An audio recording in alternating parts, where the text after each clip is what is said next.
जय श्री कृष्ण। श्रीमद् भागवत कथा के महात्म्य प्रसंग में हम आगे बढ़ते हैं। सूत जी और सौनक जी में बड़ा अद्भुत संवाद हो रहा है। नारद जी का प्रसंग आता है कि एक बार नारद जी प्रवास करते करते श्री क्षेत्र वृंदावन यमुना जी के तट पर पहुंचे। वहां देखा एक युवती स्त्री शोकग्रस्त, विषादग्रस्त, खिन्न मना अवस्था में बैठी है और उसके पास दो वृद्ध पुरुष अचेत अवस्था में पड़े हैं। वह स्त्री उन अचेत अवस्था में पड़े हुए वृद्धों को देखकर बड़ी ही खिन्न है। नारद आगे बढ़कर उनका परिचय जानते हैं तो ज्ञात होता है वह स्त्री भक्ति है और वह दोनों वृद्ध पुरुष उसके पुत्र ज्ञान और वैराग्य है। बड़ा कुतूहल होता है नारद को कि माता युवती और संतान पुत्र वृद्ध निढाल जरा जीर्ण अवस्था के यह किस प्रकार संभव हुआ। तब वह स्त्री कहती है कि हे नारद, मैं भक्ति हूं और यह मेरे पुत्र ज्ञान और वैराग्य हैं। इस पावन भूमि का स्पर्श पाकर मैं तो जवान हो गई, मेरा रूप यौवन पुनः खिल उठा, पर यह मेरे पुत्र अचेत ही रह गए। आप नारद हैं,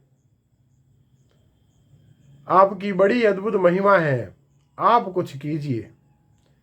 तब नारद जी ने कथा कहती है, महात्म्य कहता है, नारद जी ने कुछ वैदिक मंत्र उन अचेत पड़े भक्ति के पुत्रों के कान में कहे। उससे वह कुछ क्षण के लिए तो उठकर बैठ गए, पर उनका पूर्णकालिक शोक दूर न हुआ। तब नारद जी उनका भक्ति का वह शोक स्थायी रूप से मिटाने के लिए उद्योग करने हेतु वहां से प्रस्थान कर गए। भक्ति के वह पुत्र जो ज्ञान और वैराग्य नाम के थे, वह कलयुग के पाखंड के प्रभाव से इस अवस्था को प्राप्त हुए थे। अब फिर नारद जी ने बड़ा अद्भुत तप किया और सनकादि महर्षियों के सनक, सनंदन, सनातन और सनत कुमार संत कुमारों के दर्शन किए। उनके सामने भक्ति के दुख का निवेदन किया और उनसे यह जाना कि श्रीमद् भागवत कथा सप्ताह श्रवण की विधि से सुनाई जावे तो भक्ति के पुत्रों का उद्धार हो सकता है, भक्ति का दुख दूर हो सकता है। यद्यपि नारद ने यह कथा ब्रह्मा जी से पहले जान रखी थी, पर संत कुमारों के प्रभाव से पुनः नवीन हो गई। अब नारद जी भक्ति का दुख दूर करने पहुंचे और हरिद्वार क्षेत्र में नारद जी ने सप्ताह श्रवण की विधि से वह कथा सुनाई। कथा कहती हैं कि नारद जी के मुख से सप्ताह श्रवण विधि से श्रीमद् भागवत कथा का श्रवण कर लेने के उपरांत भक्ति के वह दोनों पुत्र तरुण और युवा अवस्था को प्राप्त हो गए। भक्ति के दुख की निवृत्ति हो गई। यह कथा है। कथा बड़ी गूढ़ भाषा में होती है। अल्पज्ञानियों के लिए यह मनोरंजन का विषय है और जिज्ञासुओं, मुमुक्षुओं के लिए जीवन की सूत्र।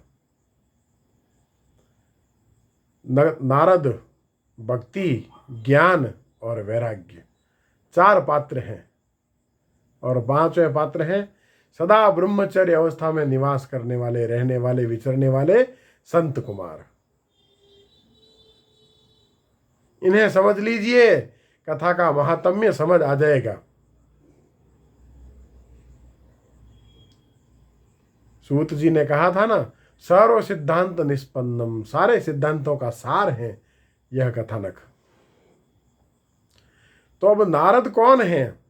नारद भक्ति के ऋषि हैं। यह जितने भी ऋषि महर्षि हुए हैं ना, सभी के शास्त्र, सूत्र, संहिताएं उपलब्ध हैं। नारद भक्ति के ऋषि हैं। नारद ने भक्ति सूत्रों की रचना की है। क्या है? ईश्वर के, परमात्मा के अनुभूति का मार्ग है भक्ति सूत्र, अथा तो भक्ति व्याख्या श्याम।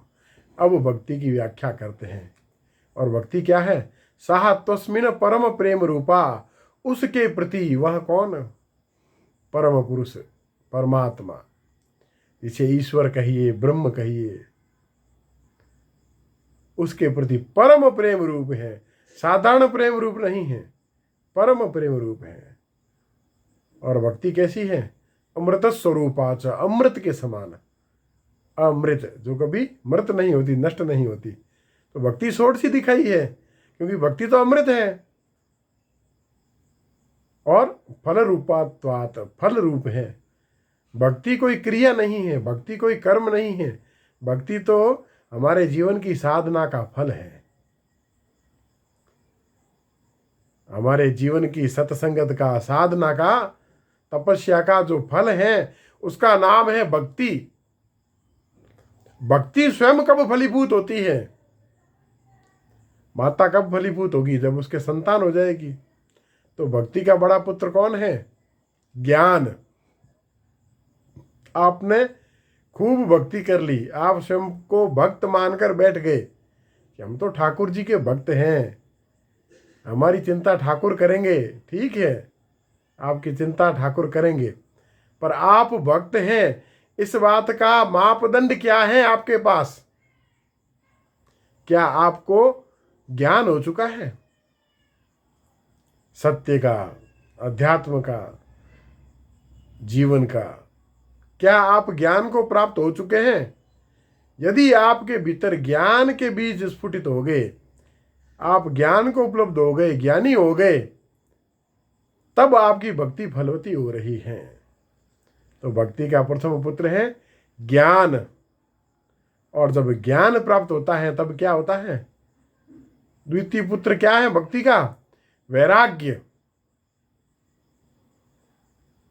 क्या आपके भीतर वैराग्य का उदय हो गया? राग द्वेष से मुक्ति मिली आपको?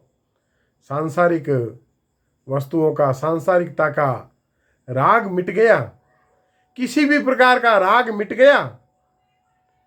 यदि जीवन में किसी भी प्रकार का राग शेष है, तब आप वैराग्य को उपलब्ध नहीं हुए। और आप वैराग्य को उपलब्ध नहीं हुए तब तक आपका ज्ञान थोथा है, सारहीन है, अर्थहीन है। और जब ज्ञान अर्थहीन है, अर्थात ज्ञान नहीं है, अर्थात आपकी भक्ति में सत्यता नहीं है, आप भक्त नहीं, भ्रमित हैं। स्वयं का आकलन कीजिए। और भक्ति के सूत्र कौन कहेगा? नारद, जो कहीं रत नहीं होता, जो कहीं रत नहीं होता।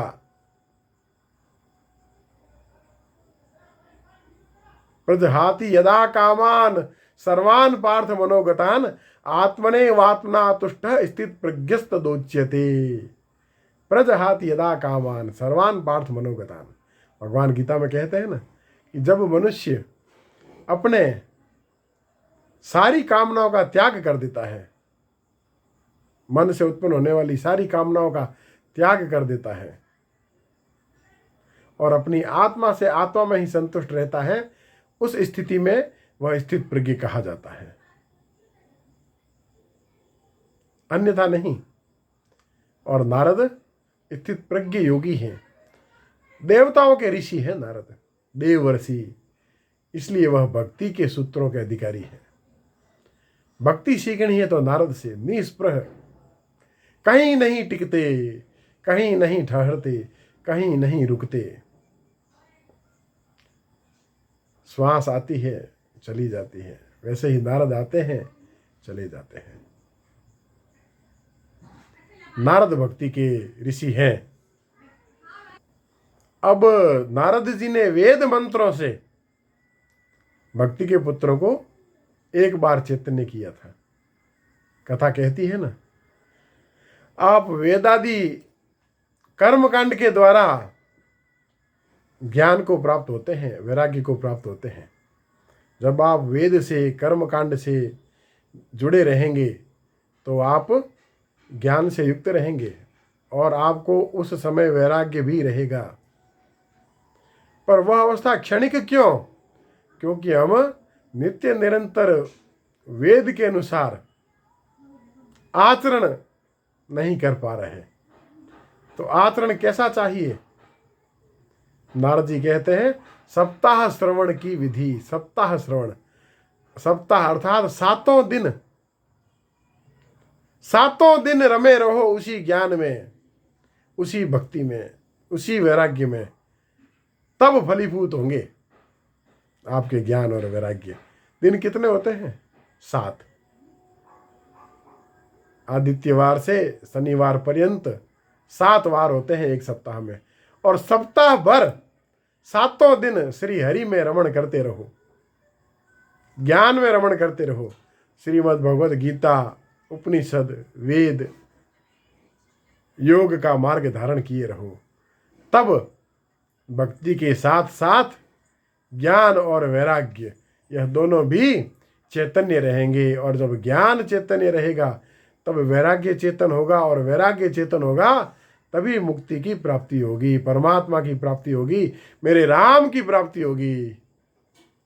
बोल श्री कृष्णचंद्र भगवान की जय।